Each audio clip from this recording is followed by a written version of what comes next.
दोस्तों इस वीडियो में अल्फ़ाबेट यानी कि वर्णमाला के प्रश्न देखने वाले हैं हम लोग।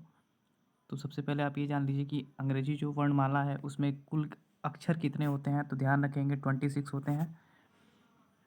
अगर आपसे पूछा गया पाँचवा तो आप बता सकते हैं पाँचवा ई है। अगर आपसे पूछा गया 10वां कौन सा है तो 10वां आप यहाँ देख सकते हैं कि आई जे, 10वां क्या हो गया, जे हो गया। तो इसको आप इसमें एक चीज़ ध्यान देंगे कि ये जो वर्णमाला है इसको दो भागों में बांट दिया जाता है, यानी कि 13-13 अक्षरों में इसको डिवाइड कर दिया जाता है। ए से लेकर एम तक, यानी ए से लेकर और एम तक इसको हम लोग फर्स्ट स्टेप बोलते हैं। और सेकेंड स्टेप की बात करेंगे तो एन से लेकर जेड तक ये क्या हो जाएगा, सेकेंड स्टेप हो जाएगा। यानी कि यहाँ से ए से लेकर एम तक 13 और सेकेंड स्टेप में क्या हो जाएगा, इसमें भी 13। यहाँ एक चीज़ ध्यान देंगे कि अंग्रेजी वर्णमाला के प्रत्येक अक्षर के विपरीत अक्षर को आसानी से ज्ञात करने का जो ट्रिक है वो यही है। ए के सामने कौन सी विपरीत अक्षर है तो ध्यान रखेंगे जेड है। डी के सामने डब्लू, जी के सामने टी, बी के सामने वाई, ई के सामने वी, एच के सामने एस, सी के सामने एक्स, एफ के सामने यू, आई के सामने आर, जे के सामने क्यू, के के सामने पी, एल के सामने ओ और एम के सामने एन।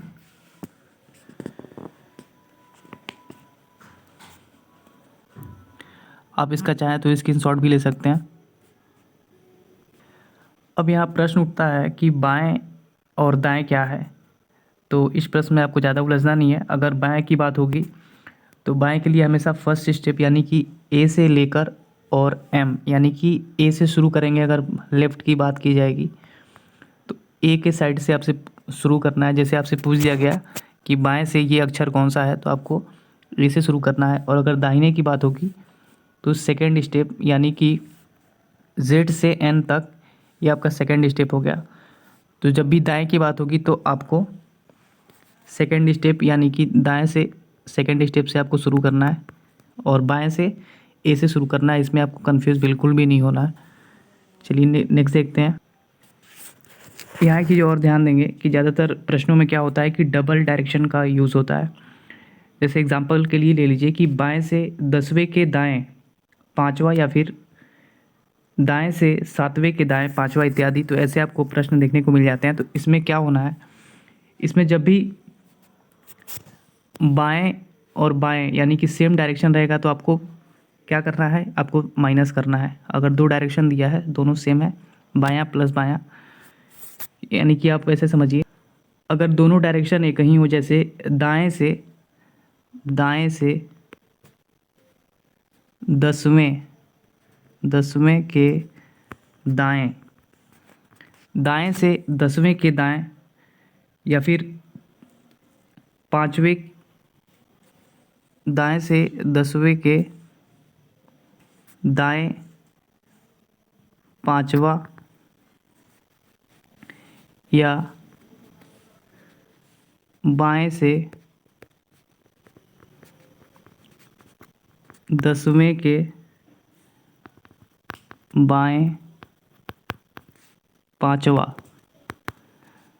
तो यहाँ पर बाएं बाएं दो बार हो गया और यहाँ पर दाएं से दाएं ये भी आपको दो बार यहाँ पर दिखाई दे रहा है। तो हम दोनों पोजीशन को आपस में क्या करेंगे, घटा देंगे। यहाँ आप देख सकते हैं कि अगर बायां और बायां दोनों पोजीशन दिया है तो यहाँ पर घटाएंगे और यहाँ बायां प्लस दायां दिया है तो यहाँ पर क्या करेंगे, प्लस करेंगे।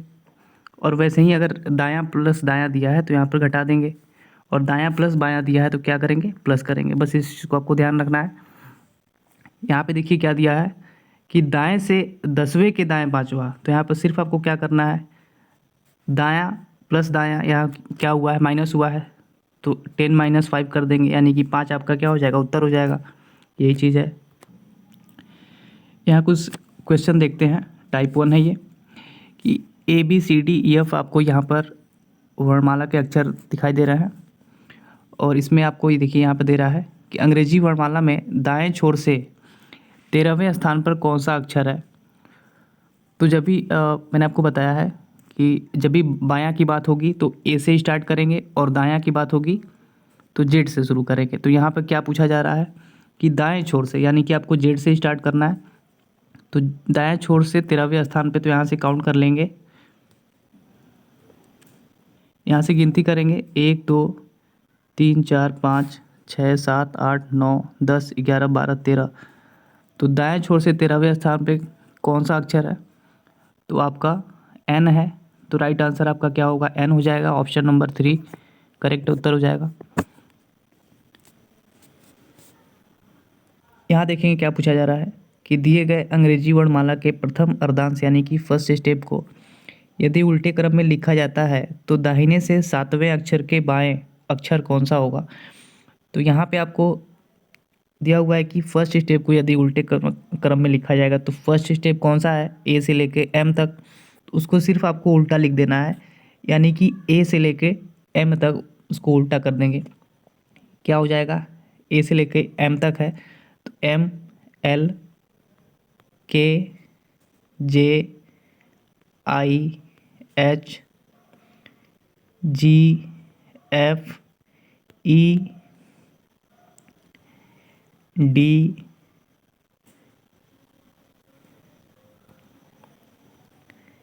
सी बी और ए। तो यहाँ से ए से लेके एम तक क्या हो गया आपका, ये उल्टे क्रम में लिखा गया जैसा कि प्रश्न में कहा गया है। और बाकी जो आगे जो वर्णमाला है उसको ज्यों का त्यों रखेंगे सेकेंड स्टेप को, यानी कि N O P Q R S T U V W X Y Z, इसको क्या रखेंगे, ज्यों का त्यों रखेंगे। अब क्या दे रहा है कि दाहिने से 7वें अक्षर के बाएं,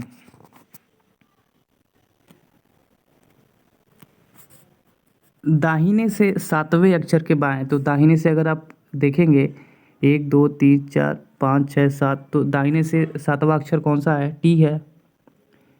के बाएं 11वां अक्षर कौन सा होगा, तो के बाएं 11वां अक्षर, यहाँ से 11 देख लेंगे बाएं, 1 2 3 4 5 6 7 8 9, यहाँ से 11 देख लेंगे, 1 2 3 4 5 6 7 8 9 10 11, कौन सा होगा, ई। अभी मैंने आपको बताया कि जब भी डायरेक्शन जो है वो आपका चेंज होगा, यानी कि यहाँ पे दायां और बायां बताया गया है तो उसमें क्या करेंगे, प्लस करेंगे। तो 7वां अक्षर और प्लस 11वां अक्षर यानी 18वां, तो दाहिने से 18वां अगर आप देखेंगे तो कौन सा अक्षर होगा, 1 2 3 4 5 6 7 8 9 10 11 12 13 14 15 16 17 18, 18वां अक्षर कौन सा हो रहा है, ई हो रहा है, यानी ऑप्शन नंबर 2 आपका राइट उत्तर हो जाएगा। चलिए नेक्स्ट देखेंगे। यहाँ देखेंगे क्या पूछा जा रहा है, अगर पूर्वार्ध को उल्टे क्रम में लिखा जाता है, यहाँ पे पूर्वार्ध से कंफ्यूज नहीं होना है। पूर्वार्ध का मतलब कि फर्स्ट स्टेप, उसको प्रथम अर्धांश भी बोलते हैं। तो यहाँ पे हिंदी पे उतना कंफ्यूज नहीं होना आपको। तो वही आपको करना है कि उल्टे क्रम में लिखा जाता है तो उल्टा क्रम में लिख लेते हैं, A B C D E F G. तो यहाँ फर्स्ट स्टेप को उल्टे क्रम में लिख लिया गया, ए से लेकर एम तक, जैसा कि आपको मालूम है। अब क्या पूछा जा रहा है, तो बाएं से 8वें अक्षर के, यहाँ देखें क्या पूछा जा रहा है, बाएं से 8वें अक्षर। तो यहाँ पे बाएं से 8वां अक्षर पूछ रहा है, प्लस बाएं से 8वें अक्षर के दाएं 9वां अक्षर। तो यहाँ पे दोनों में क्या है, दाएं और दाएं यानी कि सेम डायरेक्शन है, तो क्या करेंगे, प्लस करेंगे 17। दोनों डायरेक्शन अलग है तो ध्यान रखेंगे, जब अलग रहेगा तो क्या करेंगे, प्लस करेंगे। बायां प्लस बायां अगर रहेगा तो माइनस करेंगे, दायां प्लस दायां रहेगा तो माइनस करेंगे। लेकिन अगर डायरेक्शन अलग अलग है तो क्या करेंगे, प्लस करेंगे। तो यहाँ पे एक चीज़ यहाँ पे काफ़ी इम्पोर्टेंट है कि पोजीशन नंबर को घटाने या जोड़ने के बाद किस तरफ से गिने। तो ऐसे में जिस तरफ से पहले कहा जाए, यानी कि यहाँ पे पहले बाएं से कहा गया है जैसे बाएं से 10वें के दाएं या फिर कोई भी ऐसा जो शुरू में जो बोला जाएगा उसी तरफ से शुरू करेंगे, उसी तरफ से गिनेंगे। तो यहाँ पे बाएं से बात हुई है तो बाएं से 17 देख लेंगे। यहाँ से बाएं से काउंट करेंगे 1 2 3 4 5 6 7 8 9 10 11 12 13 14 15 16 17 यानी कि 17वें नंबर पे कौन सा है अक्षर? तो यहाँ पर क्यू है, तो ऑप्शन नंबर 2 आपका राइट उत्तर हो जाएगा। चलिए यहाँ देखेंगे कि क्या दे रहा है कि यदि फर्स्ट और सेकंड स्टेप यानी कि दोनों में उल्टे क्रम में लिखा जाता है, यानी कि दोनों को उल्टा कर दिया है, तो मैंने यहाँ पे पहले से उल्टा लिख दिया है। यहाँ पे आप देखेंगे कि ए से लेके और एम तक ये क्या है, फर्स्ट स्टेप है, इसको आपको ध्यान रखना है। और जो सेकंड स्टेप की बात की गई है तो एन से लेके और जेड तक क्या है, ये सेकंड स्टेप है, इसमें आपको कन्फ्यूज बिल्कुल भी नहीं होना है, मैंने आपको पहले भी बता रखा है। तो यहाँ पे क्या दे रहा है कि दोनों को उल्टे क्रम में लिख दिया गया है। तो बाएं से, तो बाएं के लिए आपको क्या यहाँ से शुरू करना है, ए के साइड से यानी कि एम के साइड से, और दाहिने के लिए एन के साइड से यानी कि जेड के साइड से शुरू करना है। तो बाएं से 11वें अक्षर के दाहिने, तो बाएं से काउंट कर लेंगे 11वां अक्षर, 1 2 3 4 5 6 7 8 9 10 और 11, यानी कि कौन सा अक्षर है, सी है। तो यहाँ पे 11वां अक्षर प्लस 11वें अक्षर के दाहिने 6वां अक्षर कौन सा है, प्लस 6 यानी कि 17। तो आपको मैंने पहले बताया कि जब भी जो डायरेक्शन पहले आएगा पहले उसके तरफ से ही काउंट करेंगे। तो यहाँ पे 17 यानी कि 17वां अक्षर कौन सा होगा, तो यहाँ पे पहले क्या पूछा गया है, बाएं से, तो बाएं से ही शुरू करेंगे। 1 2 3 4 5 6 7 8 9 10 11 12 13 14 15 16 और 17, यानी कि 17वां जो आपका अक्षर होगा वो कौन सा होगा, तो डब्ल्यू होगा। राइट उत्तर आपका ऑप्शन नंबर 3। उम्मीद करता हूँ कि आपको वीडियो पसंद आई होगी, तो चैनल को सब्सक्राइब करें और वीडियो को लाइक और शेयर करना बिल्कुल भी ना भूलें। एक चीज़ और ध्यान रखेंगे कि सारे कॉम्पिटिटिव एग्ज़ाम्स के लिए काफ़ी इंपॉर्टेंट है, ऐसा नहीं है किसी पर्टिकुलर एग्ज़ाम के लिए है।